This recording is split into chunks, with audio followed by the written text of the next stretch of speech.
세븐일레븐이 저희한테 익숙한 그 브랜드고요.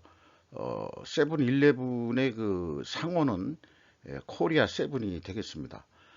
22년 상반기 실적을 스루풋 회계로 분석을 해서 소개를 해드리도록 하겠습니다. 매출은 7.3%밖에 증가하지 않았습니다만은 영업이익이 190% 증가해서 전년도 영업 손실에서 흑자로 전환이 됐습니다. 하단에 나와 있는 내용 참조해 주시고요. 내용이 좋았다고 생각하시면 구독, 좋아요 꼭 부탁드리겠습니다. 그리고 1.5배속을 보시기 바랍니다. 스루프 손익 내용으로서 매출은 2조 2천억 원대를 달성해서 전년 동기 대비 7.3% 밖에 증가를 안 했습니다. 매출 재료비라고 표현했습니다만은 상품 매출 원가라고 보시면 될 것 같고요. 7.5% 증가해 가지고 금액상 6.7%가 증가했습니다만은 스루프율은 0.1% 하락을 했습니다. 네, 운영 비용이 4.3% 증가했고요. 스루프율이 더 크게 증가했기 때문에 생산성이 상승을 했습니다. 1.01로서. 그래서 전년도 영업 손실에서 거의 뭐 더블 정도로 그 영업이익이 났습니다. 그럼에도 불구하고 원가회계 영업이익보다는 2억 2,200만 원이 적은 수치입니다. 이것은 세븐일레븐도 자신들이 만들어내는 어떤 그 상품이 있는 것으로 그렇게 파악이 됩니다. 가공비가 배부가 됐기 때문이죠. 재고자산 내역을 보면은 상품이 300억이나 크게 증가했습니다. 앞선 그 GS 이 리테일보다도 그 재고가 더 크게 증가했다는 게 매출 규모는 작은데 재고가 이렇게 크게 증가했다는 것은 이 회사의 문제라고 보여집니다. 비용의 성격적 분류 내용에 와서 재고자산의 변동액과 상품의 매입액, 이것이 이제 그 상품 매출원가라고 일컬을 수 있는 건데요. 이게 7.4% 증가했고요. 운영비용은 4.3% 증가했습니다. 그리고 가공 비율이 1%가 있습니다. 그 산출해 보면은 그러면은 그 세븐일레븐이 직접 상품을 만드는 것이 있다. 이렇게 볼 수 있겠습니다. 위에 나와 있는 대로 상품 매출원가는 기초재고 더하기 상품의 매입액 빼기 기말재고가 를 하면은 상품 매출원가가 나오게 되겠습니다. 기말재고가 증가하면 비성분에서는 이렇게 마이너스로 표현하게 되어 있습니다. 요걸 순서적으로 기말재고가 증가했으니까 먼저 기초재고에서 기말재고를 먼저 뺀 다음에 그 다음에 상품의 매입액을 더해도 상품 매출원가는 이상이 없습니다. 그래서 비성분에 표기하는 방법은 재고자산의 변동이라고 표현하고 있고 제조업이든 어떤 기업이든 그리고 이제 이 경우에는 이제 상품의 매입액이 되겠죠. 그래서 그 상품의 매입액이라고 이렇게 표현을 하게 되어 있습니다. 만약에 상품의 판매라 그러면은 상품 매출원가 재고자산의 변동 내역 관계없이 상품의 판매 상품 매출원가를 그냥 하나만 표시하는 방법이 있는데 이것은 좀 그렇게 되면은 좀 투명성이 입증하는데 좀 정확한 방법이라고 그렇게 생각이 됩니다. 그래서 이쪽도 GS 리테일하고 비교를 했을 때 손익계산서 매출원가는 1조 7,468억 원인데요.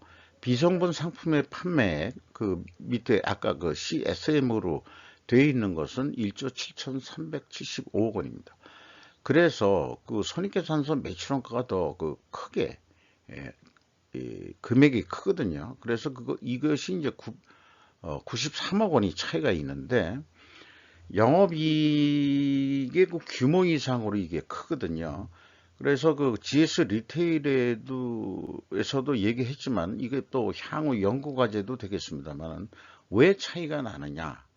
이거에 대해서는 아직 어떤 그 원인을 추적해내지를 못했습니다. 그 리테일 업종에서 그 갭이 향후 밝혀내는 것이 그 회계 투명성을 밝히는데 중요한 그 팩터 요소로 그렇게 보여집니다. 2단계 그 검증은 뭐 의미가 없고요. 3단계 현금 흐름표 기준 전체 재고 자산의 증가액은 일치를 합니다. 그리고 PQ 총 제조 비용 PQ 총 상품 비용이라고 얘기해도 뭐 안 될 건 없겠습니다만은 제조업 기준의 용어를 그냥 그대로 양식을 그대로 쓰고 있으니까 이 38억 원 차이가 있는데 이것은 이제 다음 장에서 뭐 얘기할 건 없을 것 같고요. 이 차이가 그렇게 난다는 게 재고자산의 어떤 그 변동 범위 그 기준이 다르기 때문에 나오는 것으로 이렇게 됩니다. 그리고 이 밑에 내용을 보면은 그 운영 비용의 이제 주요 인건비를 뽑아본 건데요. 상반기에 이제 2,540만 원이 나가서 연간 한 5,100만 원 정도 예상이 되는데 CU가 한 5,400 정도 되고요. 그 다음에 GS가 한 6,000 정도가 되죠. 가장 그 임금이 약한 수준이 되겠습니다. 회사는 그 판매 수수료와 판매 촉진비라고 계정 과목이 통합돼서 표현을 해놨는데 이게 이제 2.5% 증가했고 그렇습니다. 그리고 그 매출액 대비 비율로는 그 6.1%였는데 5.8%선. 그래서 보통 이 최종 이 편의점에서의 이 자기네들의 어떤 그 마진을 보는 것이 한 5.7%선 정도가 그 3사, 리테일 3사의 공통된 표준인데, GS25C가 갑자기 이제 11.6%로 상승했다는 것이 좀 문제로 보이고요. 아마 타 요인이 들어가 있지 않겠냐, 이제 이렇게 또 추정을 우선은 해볼 수 있겠습니다. 경영평가지표로서 그 재고 회전율이 떨어졌고요. 다른 데보다도 매우 이것이 늦은 것이 이 회사 경쟁력이 약화되는데 문제점이라고 보여집니다. 수금 속도도 좀 빠른 편도 아니고요. 그 다음에 매입 채무 지급 속도도 빠른 편도 아닙니다. 이것도 그 지급 속도 이 지수로도 좀 떨어졌고요. 요것은 이제 이 세븐일레븐에 납품하는 그 협력업체들이 좀 불만 요인으로 다가올 것으로 그렇게 보여집니다. 참고적으로 현금 재무지표는 이제 그 소개를 좀 생략하고 있는데 문제는 이제 작년도에 이 경영권 방어선이 무너진 50%가 경영권 방어선인데 53.6%로 레버리지율이 좀 무너져 있는 상태였거든요. 요것이 이제 33.2%로 떨어뜨렸는데 핵심 원인은 그 유상증자를 한 4천억 정도 한 것으로 유상증자를 해서 빚을 갚았다 이렇게 이제 볼 수 있겠습니다. 이렇게 해서 스루풋 식으로 개념으로 이 연말 2022년 말 그 매출액을 예상해 보면은 아마 그 4조 4,593억 원 정도 되지 않겠냐 이렇게 봐서 그냥 내부적으로 4조 4,500억 정도 해보자 이렇게 이제 계획을 했는데 실제도 성과를 내려고 그러면 어떡할 거냐 그러면은 재고 회전율을 18회전이라도 좀 올려보자. 그러니까 8.8% 증분시키는 거죠.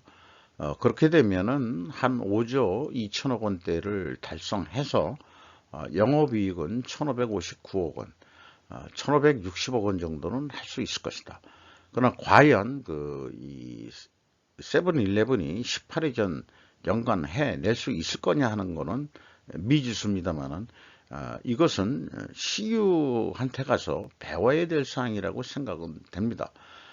그러나 제가 생각해 볼 때는 3.7의 생존의 길은 이 바이더웨이하고 미니스톱을 흡수 합병을 했거든요. 이제 그 흡수 합병하면서 넘어온 재고들이 악성 재고가 분명히 있을 거라고 판단이 됩니다. 이 재고를 어떻게 털 거냐. 아마 안 팔리고 장기 이게 이 편의점에서 악성 재고가 있을 것 같다는 지금 추정이 되는 거거든요. 예, 유통업으로서 이렇게 회전율이 낮다는 것은 좀 문제가 있다고 봅니다. 그래서 세븐일레븐은 악성 재고를 털고 재고 회전율을 상승시키는 방도를 강구하지 않으면은 좀 생존에 문제가 있을 것이다, 이렇게 이제 판단이 됩니다. 이어서 리테일 3사 상반기 실적을 비교를 해보면은 매출액 순서대로 얘기를 해봤는데요. 물론 이제 GS 리테일이 가장 5조 원대로 가장 많고, CU 리테일, BGF 리테일이죠. CU가 이제 눈에 우리가 많이 브랜드로 띄는 거니까 3조 한 6천억 원대, 그 다음에 이제 세븐일레븐이 2조 2천억 원대, 요거 한 1조 5천억 정도 차이가 나죠. 그 다음에 또 CU 리테일하고 세븐일레븐은 또 한 1조 3천억 정도 그 차이가 납니다. 수르픈율로 봤을 때는 마진율은 GS 리테일이 제일 높은데도 불구하고 영업이익은 CU가 가장 많이 금액상으로 나오거든요. 그리고 생산성도 1.21로 매우 높습니다. 그래서 GS 리테일을 분석을 했는데 결국은 운영비용, 판매 관리비가 너무 많이 들어간다. 그 규모가 있어서 그런 건지 가장 이 편의점을 많이 가지고 있고 그렇게 되는데, GS 리테일을 분석했을 때도 그렇지만 판매 수수료가 11.6%로 크게 상승한 것이 또 큰 문제라고 보여집니다. 어쨌든 리테일 3사를 보면은 CU가 가장 경쟁력이 있는 리테일 업체다, 이렇게 볼 수 있겠습니다.